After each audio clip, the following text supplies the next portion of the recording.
Hello दोस्तों, मैं OP Verma complete education में आपका स्वागत करता हूं। दोस्तों, इस वीडियो में हम लाए हैं साधारण ब्याज का पार्ट 4, जो कि किसी भी परीक्षाओं के दृष्टिकोण से बहुत बहुत इंपॉर्टेंट है। तो चलिए दोस्तों, स्टार्ट करते हैं इस वीडियो में साधारण ब्याज का पार्ट 4। और हाँ दोस्तों, वीडियो स्टार्ट करने से पहले आप लोग मेरे चैनल को सब्सक्राइब कर दीजिएगा और बेल आइकन का घंटी दबा दीजिएगा, ताकि हम जो भी वीडियो अपलोड करें उसका नोटिफिकेशन आप लोगों के पास पहुंच जाए। तो चलिए दोस्तों, स्टार्ट करते हैं इस वीडियो में साधारण ब्याज का पार्ट 4। आइए दोस्तों देखते हैं, ये हमारा पार्ट 4 का टाइप 5 है। देखिए इसमें क्या है, जब दो समयों का मिश्र धन ज्ञात हो। तो ऐसी कंडीशन में आपको क्या करना है, देखिए दो समय दिया रहेगा और दो मिश्र धन दिया रहेगा। जैसे आप देखिए सवाल क्या है, कोई धन साधारण ब्याज की वार्षिक दर पर 3 वर्ष में 575 रुपया तथा 5 वर्ष में 625 रुपया हो जाता है। ब्याज की वार्षिक दर ज्ञात कीजिए। देखिए इस क्वेश्चन को हम 3 तरह से बताएंगे, लेकिन जो आपको समझ में आए उस तरीके से आप कर लीजिएगा, कोई दिक्कत नहीं है। लेकिन बेसिक तो यही सब रहेगा, आपको इसी पर करना है। देख लीजिए, जिस तरीके से आपको समझ में आए उस तरीके से करिएगा। देखिए 3 वर्ष में 575 रुपया हो जा रहा है, वही धन 5 वर्ष में 625 रुपया हो जा रहा है। तो का यहाँ पर करना क्या है, आपको इन दोनों वर्षों का अंतर कर देना है। दोनों यहाँ पर जो अमाउंट है मिश्र धनों का अंतर कर देना है, यानी अंतर कर दीजिए आप। तो यहाँ पर क्या बचेगा, 2 वर्ष आ जाएगा। 5 वर्ष में से 3 वर्ष निकलेगा, 2 वर्ष हो जाएगा। और 625 में से 575 रुपया निकलेगा, तो कितना आ जाएगा, 50 रुपया। तो 2 वर्ष में 50 रुपया, तो 1 वर्ष का ब्याज कितना हो जाएगा, 1 वर्ष में कितना हो जाएगा ब्याज, 25 रुपया हो जाएगा। ध्यान से समझिएगा। अब बस इसी को आपको समझना है। देखिए 3 वर्ष में 575 हो रहा है, यानी इस 3 वर्ष में 1 वर्ष का ब्याज 25 रुपया, तो 3 वर्ष का ब्याज 75 रुपया, यानी 75 रुपया आपका ब्याज निकल जाएगा। तो कितना बचेगा, 500। ये 500 रुपया आपका क्या हो जाएगा, मूलधन। अब इसमें भी वही कंडीशन लगाएंगे। 5 वर्ष में कितना ब्याज हो जाएगा, 125 रुपया। अगर 625 में से 125 कम कर देंगे तो कितना आ जाएगा, मूलधन 500 रुपया। तो ध्यान से समझिएगा, मूलधन आपको कितना पता चल गया, 500 रुपया।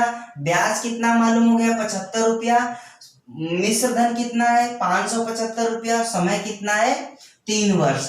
आपको दर निकालना है। आप इससे भी दर निकाल सकते हो, इससे भी निकाल सकते हो। अब आइए हम इसी को सॉल्व कैसे करेंगे उसको देखते हैं।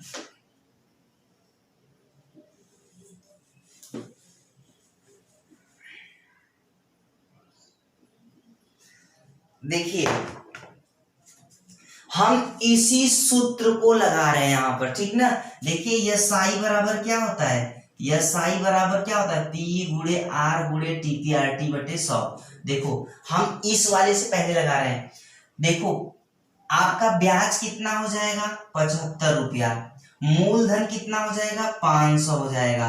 समय कितना होगा, 3 वर्ष होगा। दर आपको पूछा है तो दर को दर ही यानी आर लिख दो बस। ये 2 शून्य खत्म हो जाएगा, तो 5 का 15 हो जाएगा। तो ये 75 बराबर 15 गुणे आर। तो 15 एकम 15, 15 पचे 75, तो ये 5 बराबर आर। तो आर बराबर कितना हो जाएगा, 5%। आप इस वाले से भी कर लिए, सेम इस वाले मेथड से भी आप कर सकते हो। यानी ये भी आपका क्या है, सेम वही धन क्या हो रहा है, 3 वर्ष में 575 हो रहा है, वही धन 5 वर्ष में 625 हो रहा है। तो आप इससे भी कर सकते हो। आइए हम इससे भी आपको दिखा दे रहे हैं, देख लीजिए।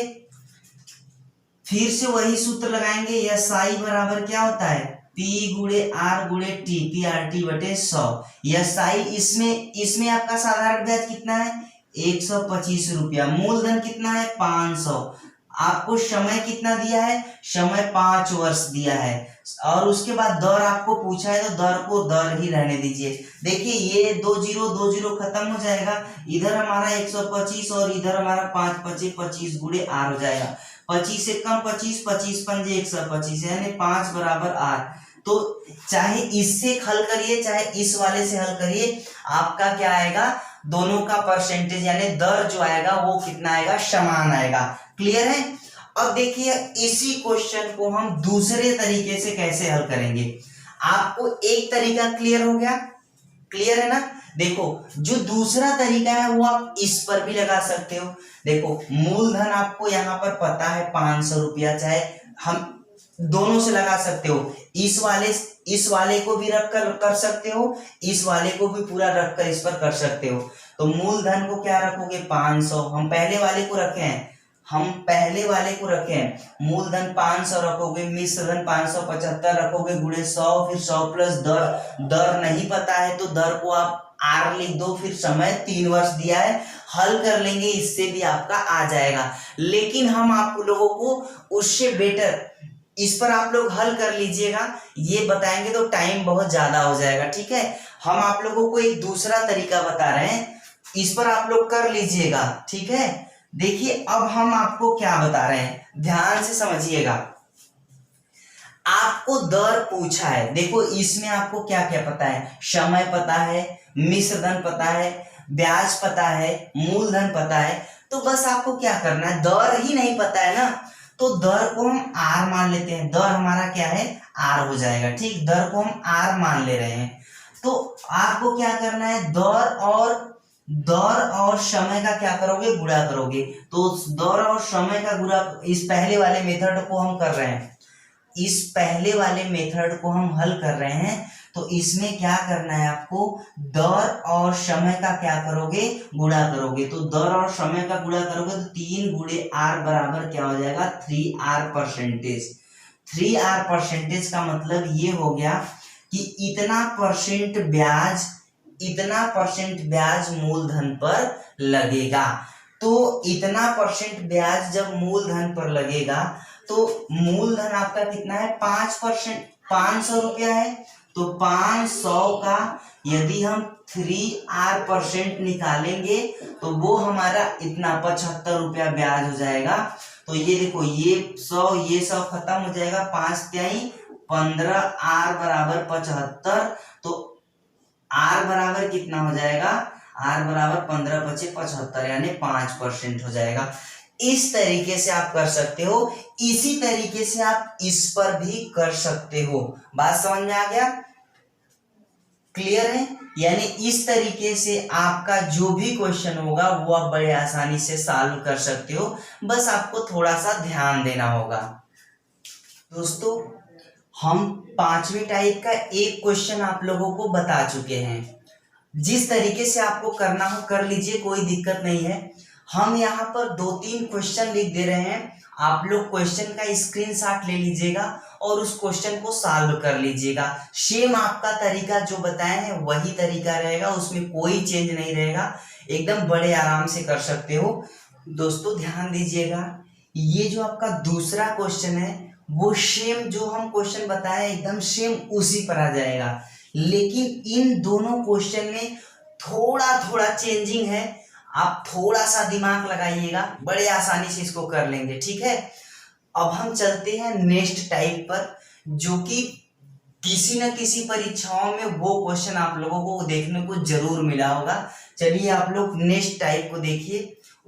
आइए दोस्तों देखते हैं, ये हमारा 6वां टाइप है, ब्याज की औसत दर पर आधारित प्रश्न।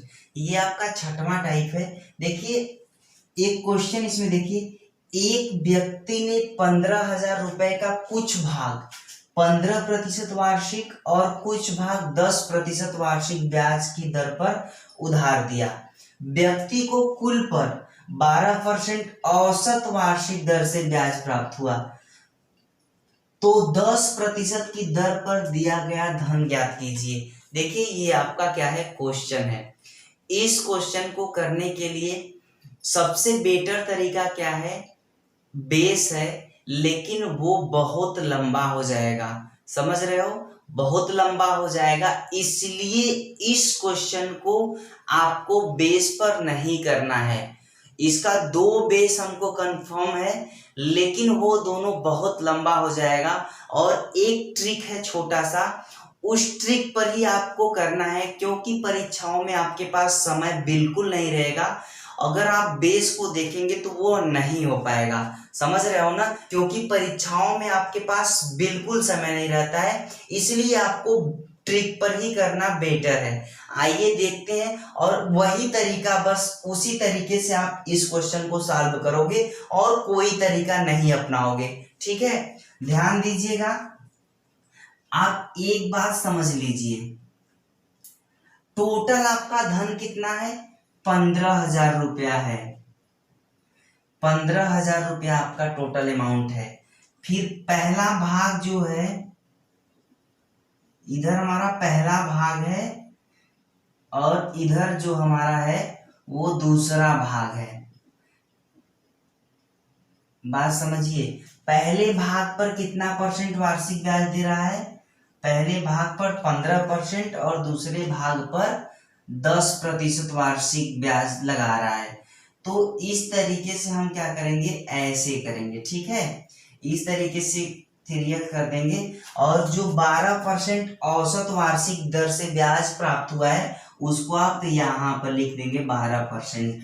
अब इनका क्या करोगे, अंतर करोगे, इनका अंतर करोगे, तो 10 और 12 का अंतर क्या आ जाएगा, 2 आ जाएगा। प्रतिशत नहीं, देखो यहाँ पर आपको प्रतिशत नहीं लिखना है, बस आपको इंडिकेट किया जा रहा है कि ये 15% है और ये 10%, और दोनों पर जो औसत ब्याज दर मिल रहा है वो 12%। इसका डिफरेंट कितना आ जाएगा, 2, इसका डिफरेंट कितना आ जाएगा, 3 आ जाएगा। तो जो आपका ये धन है वो इसी अनुपात में डिवाइड हुआ होगा, यानी कि 2:3 के अनुपात में आपका जो धन है वो बटा होगा। इस तरीके से मान लीजिए 2:3 के अनुपात में ये धन जो है 15,000 रुपया आपका डिवाइड हुआ होगा। तो आपको क्या करना है, ध्यान से समझिएगा, इसका अनुपातिक योग करोगे तो 3 दूनी 5 हो जाएगा। यहाँ पर हम इन दोनों अनुपातों को जोड़ दे रहे हैं, जोड़ने पर कितना आ रहा है, 5 आ रहा है। बस इस 15,000 में 5 से भाग दीजिए, तो 15,000 में यदि हम 5 से भाग देंगे तो 3,000 आ जाएगा। अब ये जो 3,000 आया है, इन 3,000 का बारी बारी से गुणा कर दीजिएगा। तो देखो, अगर 2 में गुणा करेंगे तो 2 × 6,000 हो जाएगा, और 3 में गुणा करेंगे तो 3 × 9,000 हो जाएगा। तो पहले भाग पर कितना, 15% पर दिया गया धन 6,000 हो जाएगा, 10% पर दिया गया धन 9,000 हो जाएगा। इस तरीके से आपको करना है। बात समझ में आ गया। चलिए एक क्वेश्चन इस पर हम और लिख दे रहे हैं, आप लोग उसको सॉल्व कर लीजिएगा, ठीक है। उसके बाद हम नेक्स्ट टाइप चलेंगे। दोस्तों, इस टाइप पर एक क्वेश्चन यहाँ पर हम लिख दिए हैं। देखिए, एक व्यक्ति ने 5,000 रुपए का कुछ भाग 4% वार्षिक और कुछ भाग 5% वार्षिक ब्याज की दर पर उधार दिया है। व्यक्ति को कुल पर 4.2% औसत वार्षिक दर से ब्याज प्राप्त हुआ है। तो 4% की दर पर दिया गया धन ज्ञात कीजिए। क्योंकि देखो, बेस पर हम इसलिए इस क्वेश्चन को नहीं बताए हैं कि वो बहुत ही लंबा हो जाएगा, क्योंकि टाइम नहीं मिलेगा, इसलिए आप नहीं कर पाओगे उतने समय में। इसलिए हमने आपको क्या बताया, इसको शॉर्ट ट्रिक पर बताया, उसी पर आपको करना है, बाकी कोई रूल नहीं लगाना है इसमें। देखिए, ये आपका क्या है, 7वां टाइप है, जब ब्याज की कई दरें हों। क्वेश्चन देखिए, एक व्यक्ति ने बैंक से 8,000 रुपया इस शर्त पर उधार लिया कि पहले 5 वर्ष के लिए 6%, अगले 3 वर्षों के लिए 8% तथा इसके बाद 8 वर्षों के लिए 10% वार्षिक साधारण ब्याज लगेगा। यदि वह 12 वर्ष के अंत में उधार लौटाए तो उसे कितना ब्याज देना पड़ेगा, ये आपका क्वेश्चन है। तो हम उसी बेस पर आपको पहले बताएंगे, फिर उसके बाद आपको एक ट्रिक पर बताएंगे, जो कि आप लोग बहुत जल्दी आप लोग कर लोगे, इसकी जरूरत नहीं पड़ेगी, बट पहले आप इसको देख लो, क्योंकि ये आपका बेसिक है। पहले ये सूत्र को समझ लीजिए। देखिए, साधारण ब्याज बराबर मूलधन, मूलधन हो गया। अब देखिए, यहाँ पर पहला दर गुणे पहला समय, चूंकि इसमें कई दरें और कई समय है, इसलिए हम सभी पहला दर गुणे पहला समय प्लस दूसरा दर गुणे दूसरा समय प्लस तीसरा दर गुणे तीसरा समय, यानी सभी दर और समय को क्या किए हैं, गुणा करके जोड़ दिए हैं। बस ये हमारा क्या है, सूत्र बन जाएगा और इसी फार्मूले पर हमको क्या कर देना है, रख देना है। तो देखो P का वैल्यू कितना है, 8,000 रुपया। फिर उसके बाद गुणे, अब सूत्र से समझिए, पहले 5 वर्ष के लिए 6%, तो पहले 5 वर्ष के लिए 6%, तो 6 गुणे 5 कर दीजिए प्लस, फिर उसके बाद अगले 3 वर्षों के लिए 8%, तो 8 गुणे 3 कर दीजिए, 8 गुणे 3 कर दीजिए प्लस, फिर इसके बाद 8 वर्षों के लिए 10% वार्षिक साधारण ब्याज लगेगा। फिर इसके बाद 8 वर्षों तक जो लगेगा कितना वार्षिक ब्याज, 10% लगेगा। तो ध्यान दीजिए 12 वर्ष के अंत में उधार लौटा रहा है, तो देखो 5 वर्ष ये हो जाएगा, 3 वर्ष ये हो जाएगा, 5 3 8 वर्ष हो जाएगा, बचेगा कितना, 4 वर्ष बचेगा। तो 4 वर्ष जो बचेगा 10% वार्षिक ब्याज की दर से 4 वर्ष तक ब्याज लगेगा और इसी के बटे हमारा क्या हो जाएगा, 100 हो जाएगा। इसी को सॉल्व करना है। देखो 2 0 खत्म हो जाएगा। अब देखो ये 80 गुणे ये हमारा कितना हो जाएगा, देखो ये हमारा 6 5 30 हो जाएगा, 8 3 के 24 हो जाएगा और 10 चौक के 40 हो जाएगा। सभी को आप जोड़ोगे तो कितना आ जाएगा, 80 गुणे हमारा कितना आ जाएगा, 94 हो जाएगा। तो जब आप इसका मल्टीप्लाई करोगे तो कितना आ जाएगा, 7520 आ जाएगा। ये हमारा आंसर हो जाएगा, यानी SI बराबर कितना हो जाएगा, 7520 रुपया हो जाएगा। ये उतना ब्याज देना पड़ेगा। बात समझ में आ गया। इस तरीके से आप इस क्वेश्चन को कर सकते हो। आइए हम इसी का दूसरा तरीका देखते हैं जो कि बहुत ही आसान है, तुरंत आप कर लोगे, बस थोड़ा सा ध्यान दो। आइए देखते हैं। क्वेश्चन आपका वही पिछला क्वेश्चन है, उसी को हम दूसरे तरीके से कैसे हल करेंगे वो आप देखिए। देखिए हमको क्या करना है, आपको बस यहां पर देखिए पहले 5 वर्ष के लिए 6%, तो 5 गुणे 6 कर दीजिए।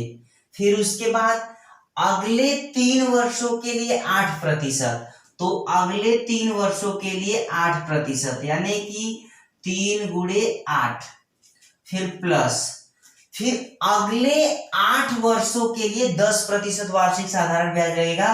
तो 12 वर्ष के अंत में उधार लौटा रहा है, इसका मतलब कि 12 वर्ष तक ही पैसा उसको 12 वर्ष तक ही वो पैसा लिया रहा, 12 वर्ष के बाद वो पैसा लौटा रहा है। तो 5 वर्ष ये खत्म हो जाएगा, 3 वर्ष ये खत्म हो जाएगा, 8 वर्ष हो गया। अब 8 वर्षों तक लगेगा 10%, लेकिन वो उसमें से 4 वर्ष ही ले रहा है। तो 4 वर्ष गुणे 4 गुणे 10 कर देंगे तो कितना हो जाएगा टोटल। तो ये हमारा हो जाएगा 6 5 30% प्लस 8 3 के 24% प्लस 10 चौक के 40%, टोटल हो जाएगा 94%। यानी कि टोटल आपका कितना हो जाएगा, अमाउंट 94% हो जाएगा। यानी इसका कहने का मतलब ये है कि मूलधन पर 94% का ब्याज लगेगा। बात समझ में आ गया। मूलधन पर जब 94% का ब्याज लगेगा तो 8,000 रुपए का आप सीधे 94% निकाल दो तो 20 कट जाएगा। अब 80 गुणे 94 करोगे तो हमारा कितना हो जाएगा, 80 गुणे 94 करोगे तो 7520 रुपया आ जाएगा और ये आपका क्या आ जाएगा, ब्याज आ जाएगा। बात समझ में आ गया।